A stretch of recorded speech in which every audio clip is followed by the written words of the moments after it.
Everybody has different stress triggers.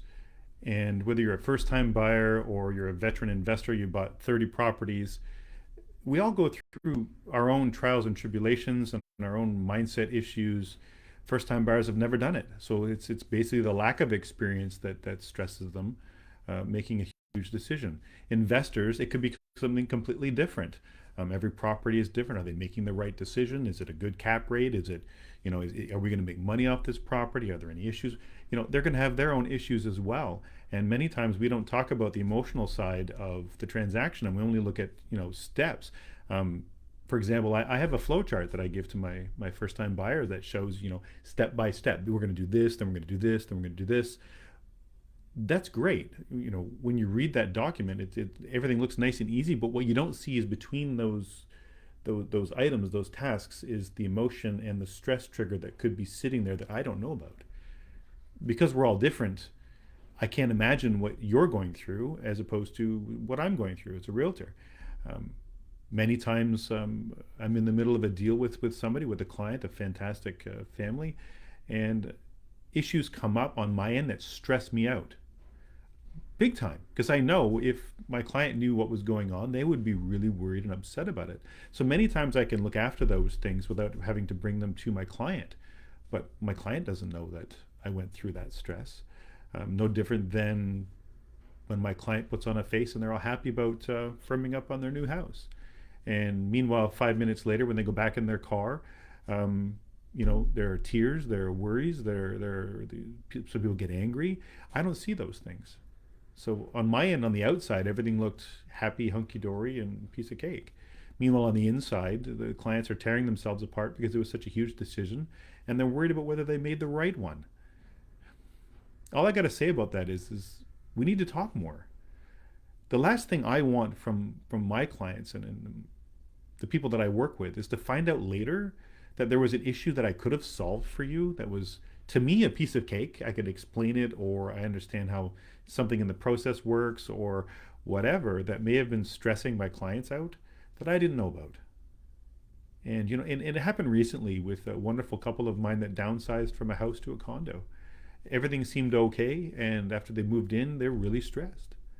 And it just came down to the lifestyle change. Then a bunch of things went wrong, and what really dawned on me was I really wasn't on the same page as their stress level.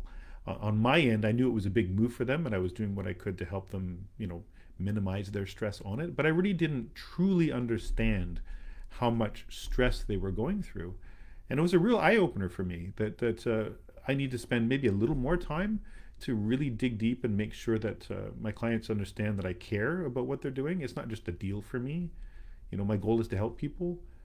But if we don't talk to each other as much as we should, then I think we're going to miss stuff. And I don't really want to miss anything anymore. I don't want surprises on the other end that says, Sean, it was great, but if we did this, we would have been felt less stressful, or if I had known. And meanwhile, I'm going, oh, I could have explained that to you, but I didn't know it was an issue. So all I'm going to say is the more ears that hear your problems and your issues, the more solutions will show up. The more minds are thinking of ways to make things easier for you. I'm always here to talk, whether it's real estate or whatever it is you might be going through. I take a different perspective on things. If it's real estate, I have a lot more expertise than, say, in something else, say fitness or something. I don't know. But the more we talk, the more ears hear that problem, the more solutions will come apart. The more minds get active. And when we realize there's an issue there, subconsciously, we start looking for solutions, whether you think you're thinking about them or not.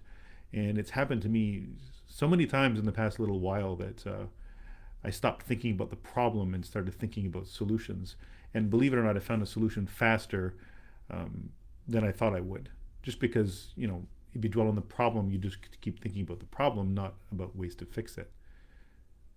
So all I'm trying to say is, if you have something to talk about, especially if it happens to be real estate, whether you're moving now, moving next week, next year, I don't care.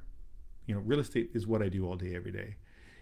If you have concerns, you have emotions that are built up, or you're about to make a decision, or you've already made one and you want to talk about it, I'm here for you, okay? Because I know what it's like to go through stress points in real estate. Even when I bought my own houses, when I've leased houses for myself, for my own family in the past, I went through things I stressed about I never thought I would. Even after I got my real estate license, you figure I would know how everything works and I wouldn't be stressed. You'd be surprised. You're dealing with other people on the other side of a purchase or a sale. You're dealing with other agents. There are other emotions involved, and you never really realize how you're going to feel until something actually comes up and gets in your face, and you're like, whoa, like, I didn't see that coming, and then it stresses the hell out of you. Just always remember to talk about it, especially if you have a realtor. Talk to your realtor. The more they understand what you're going through, you'd be surprised what tools they can pull out, ways they can help to make your life easier and reduce that stress level. Because I would hate to see you have a transaction. See, look, I even said a transaction. Making a happy decision should be a happy one, not a happy one on the outside, but I'm shitting my pants on the inside. No, it should be happy from beginning to end. And the more we talk about it, the more we understand our feelings, the more we understand the decisions we're making, the happier that's going to be. And really, at the end of the day, that's what makes me the happiest person to do my job, my career as a realtor. It's not the pay. It's nice to make sales and make money, but when I look at the true nature of my business, I'm at my happiest and I smile when I see my clients hug each other and they are so happy about their new home and their kids are happy with their new home, whatever it may be, whether it's upsizing, downsizing, it doesn't matter which it is. I've always, when I look back at all of those transactions I've done over the years, the happiest ones are when I see the family truly happy with their decisions. So that's my live for today. If you have any questions, you want to talk about your feelings, your emotions, what's bothering you with the real estate industry even, or even how things work, you're not sure, you're looking to make a decision, you've already made one, please know that I'm here for you. If you're watching this, you know how to get a hold of me. You can contact me anytime. Anyway, have a great day. Cheers.